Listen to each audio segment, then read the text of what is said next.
Alright, so let's get into chapter 2. Like I said, La fin de tout est lion encore. No idea what any of that means, but... Alright. Mourners come and go. Okay, so we're... Oh, this looks like a long one. We have something planned for Lazlo, to honor Lazlo. Alright.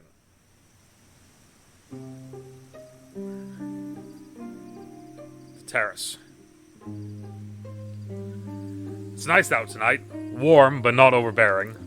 Not a cloud in the sky. My heart's still in pieces, but my head is clearer. The voices are speaking more slowly now. As the gardens come into view, I feel another cramp scrunch itself around my abdomen. Perfect timing. I see a crowd gathered for the wake.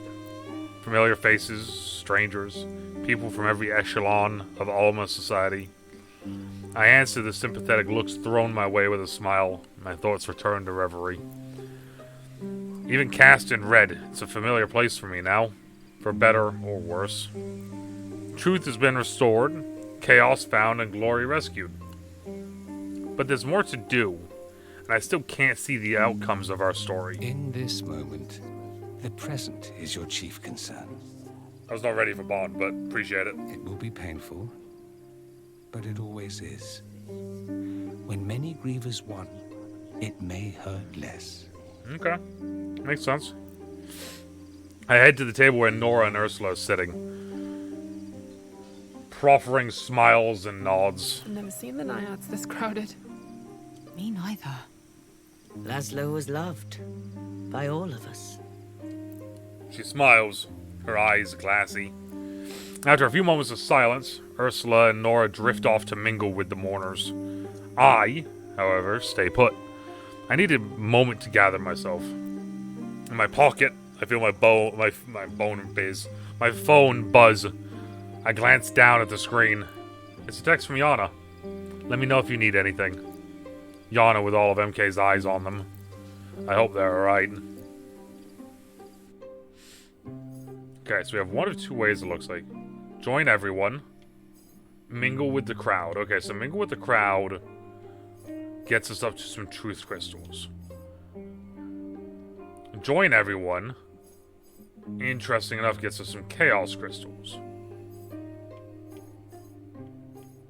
Alright, so the middle one here is a chaos one. This is the truth, and this is also a truth. I can't keep to myself forever, especially as a hostess.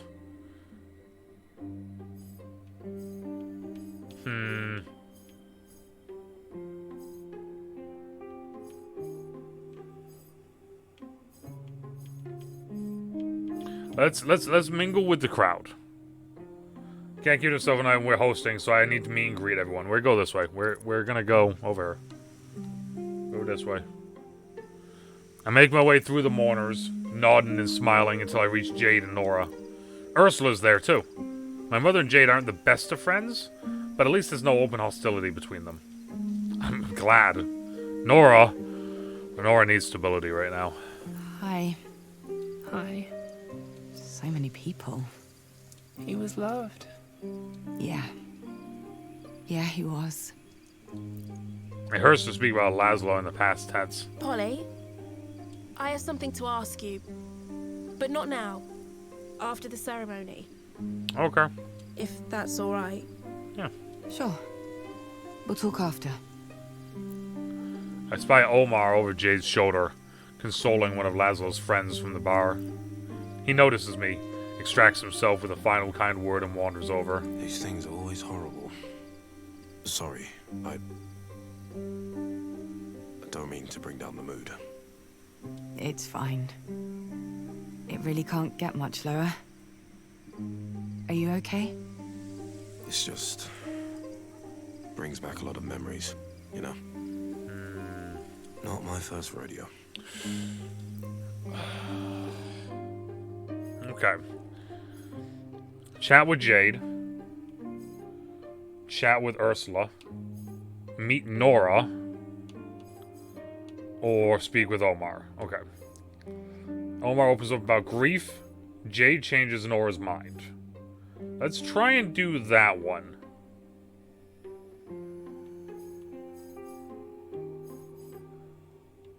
Let's meet Nora. She looks sad. I want to make sure that Nora's okay. Jade sees someone she knows. She touches Nora on the shoulder and moves off. I head over instinctively, pull her into my arms. The tears come naturally. I feel Nora's shoulders shake as she buries her head in my shoulder. It feels good. Natural. Neither of us attempts to stem the tide. When we part, she's smiling, weakly. She wipes her nose and eyes on the end of her sleeve. Come on. Let's find somewhere quiet. Get you a drink.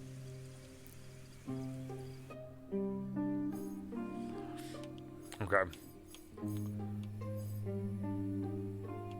So let's go here. Let's chat with Jade.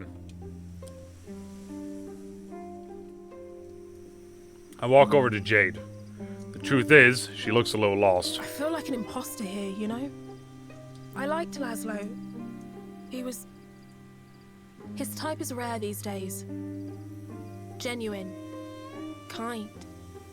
But I hardly knew him. Maybe I should go. No. He'd want you to be here. You're not leaving. No point in you leaving, love. You think? Yeah. Yes. I do. If not for him, then for Nora. Exactly. I want to do something. To help. But... You just being here is probably enough as helping more than There's you know. nothing else you can do. But, Jade... just you being here is enough. I'm glad that me and Polly see eye to eye on a lot of this stuff. I'm glad that we see a lot of eye to eye on this. Jade changes Nora's mind. Truth. Sometimes the most obvious things are the most unexpected. I look over the wake. The hushed tones of whispered memories and heartfelt condolences seem completely at odds with the man they're talking about. I can imagine Lazlo striding through the crowd, grumbling loudly about how no one's having enough fun. I smile despite everything. When I turn back, Jade and Nora are holding each other like their lives depend on it. Jade whispers something to Nora and kisses her forehead. They separate and kiss for real. I smile again and imagine Lazlo smiling too. Ursula's speech. Ursula wanted to say a few words. Oh boy. I tune out for a moment, letting my mind drift to other things. Atina, Lazlo, Omar. I need to be certain that my choices are correct. So much has changed since my return here. Reverie, the aspirations. My idea of how the world has shifted. The crystalline chime of cutlery on glass brings me back to my senses. Ursula stands at the head of the hushed crowd. She looks grave, but composed. Speech time. Thank you all for coming here today. I can't speak for my family, but I know the sight of you gathered here has done me a world of good. So, Lazlo. Lazlo was...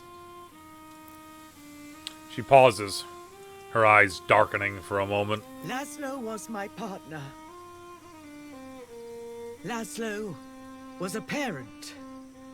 Lazlo was the cornerstone of a community. Our community. And he is gone. Her speech continues. She describes how they met and built a life together, both with young children in tow. But I'm not listening. I can't listen. Hearing the past tense used with his name is too much to bear. My mind swirls again. Thoughts and memories coming like a torrent as my knees buckle, and I reach instinctively for the corner of a table. No tears. No gulping sobs. Just... pain. Grief is unpredictable. I feel numb sometimes, and other times incredibly raw. Some days are much better than others, but the lows are the lowest I've ever felt. Nothing will ever be as it was again. It hurts to think about. I feel as if I'm breathing through a straw.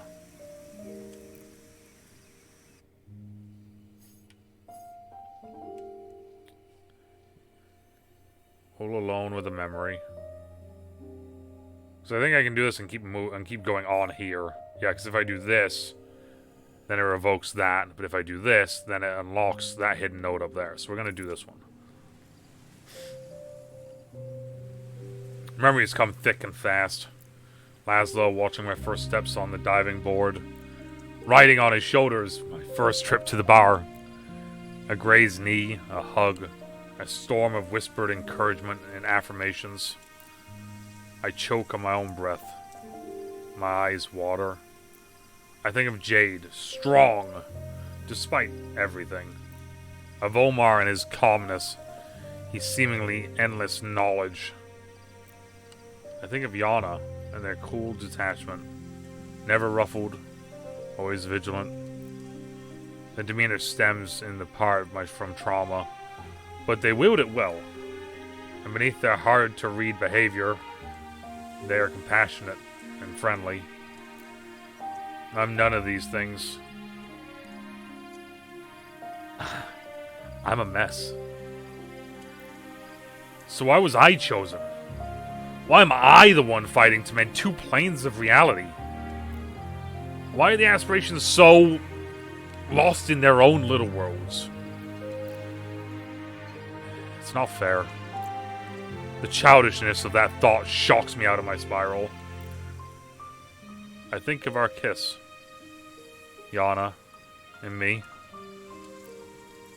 It was a long time coming, but worth every second. A cool wave washes over me. My thoughts slow. I reach for my phone and shoot them a text. Direct. Honest. I wish you were here. They respond immediately. Me too. I exhale. That feels good. I feel better.